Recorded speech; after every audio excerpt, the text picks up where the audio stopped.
ting solar-powered thin client computing for public education. Ang punto, kung saan talaga walang kuryente, paano? So, that would be an interesting point. Again, as you go to your barangays, as you extend the CECs, that would be an e-society issue. So, what we want to do is in the new ICT office, which is under a rationalization plan right now, we want to pinpoint what are the specific digital inclusion measures that we want.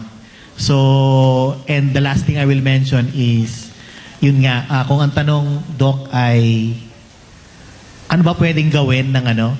So, sinasabi ng telcos, 99% covered na daw nila ang Pilipinas. Hindi ko alam kung naniniwala tayo doon kasi nung eleksyon, noong 2010, hindi na ako makapag-transmit ang 35% ng ating probinsya, di ba? So therefore, posibleng may point of presence sila sa provincial level, pero sa barangay, napakalaki pa rin ang access gap. So gusto ko lang parang pahapyawin that there is a new emerging technology that will allow us to use TV white spaces, yung mga sa gitna ng Channel 2, tsaka Channel 4, tsaka Channel 7 na hindi ginagamit, nale-leverage sa po yan for rural broadband. So, may technology there, the policy framework is being developed, and then nagtetest na po sa Pilipinas. And this is directly what I'm challenging sa CECs. Sa mga areas na kung saan nandun tayo, sa sentro, dahil doon may connectivity pero kung leverage natin yung super Wi-Fi, it's a more powerful Wi-Fi using TV white spaces. Access provider na rin po pwede. Magiging community network kayo. Community network provider. For me, that's a value add. Because kung saan yung 35% na hindi nakapag-transmit ng eleksyon, doon natin kakabitan ng base station ang super Wi-Fi. So briefly, ganun yung takbo nun. So e-society is inclusion. E-society is everybody, walang naiiwan. Okay, so no person left behind, basically. And I guess the challenge here is that para ma-fulfill natin yun, no, talagang malaki magiging role, malaki nakikitang role ng ICTO na nakikita sa mga CECs to fulfill that mandate na talagang dapat lahat ma-reach, no, by hook or by crook, no. So this is a good challenge.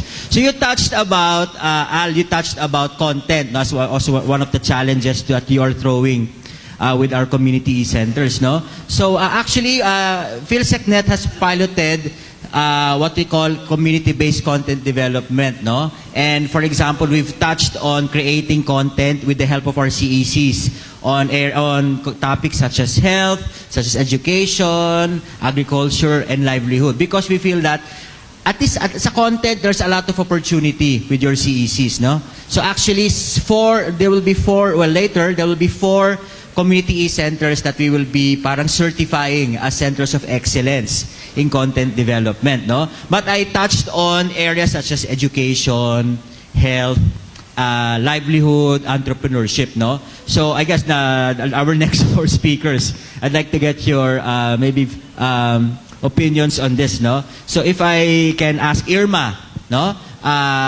On the area of health, no? Ano ba ang mga possibilities, no? Because Irma has been working with developing what we call mobile health solutions, no? That are really very talaga na-i-implement siya at the public health level. And I guess public health and the provision of good health is a concern, no, for many of our municipalities and also of our mayors, no. And we also really want to leverage our CECs, no, to be also hubs for development of health content, sharing of health information, and Irma, no, has done a pilot project on this in a municipality in Mindoro Oriental, no? So maybe if you can share, quickly share with us your experience in that. And maybe, halimbawa, itong paggagamit ng mga cellphone, pagtitrain ng ating, for example, ng mga rural health workers, no? Paano ba natin ito pwedeng ma-scale up siguro sa ibang municipalities?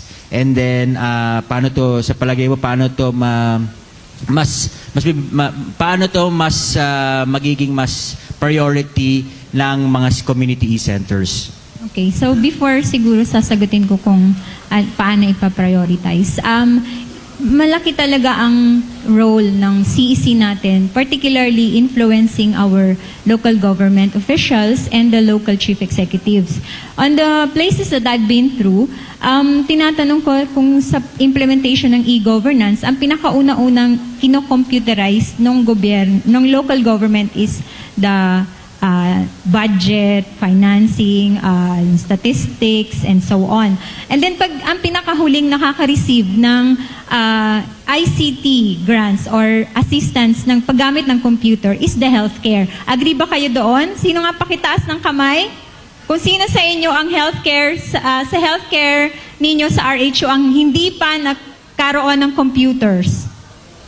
Okay, sino dito ang may municipalities na hindi pa computerized yung inyong RHU?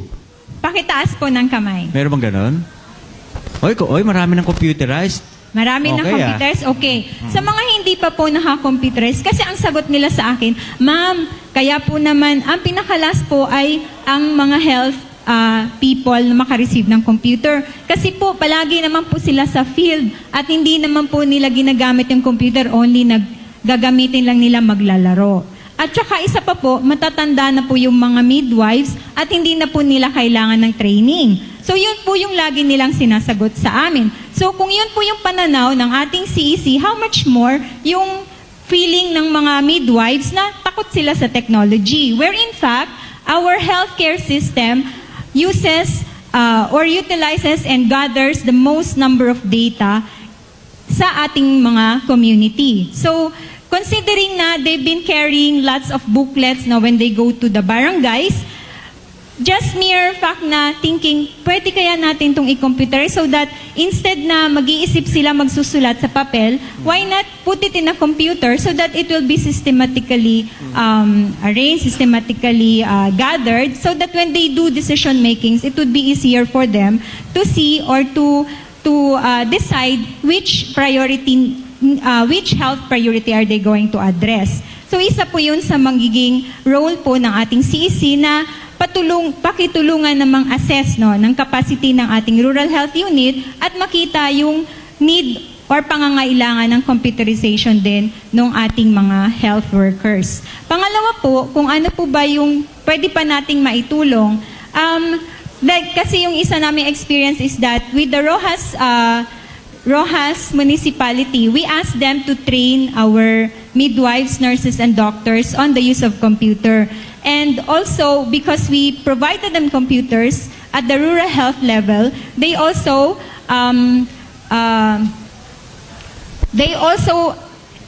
extend their assistance on troubleshooting sa hardware because we have technicians in the CECs. At with regards naman po sa tinatawag natin na system, for example, binabanggit ni Doc na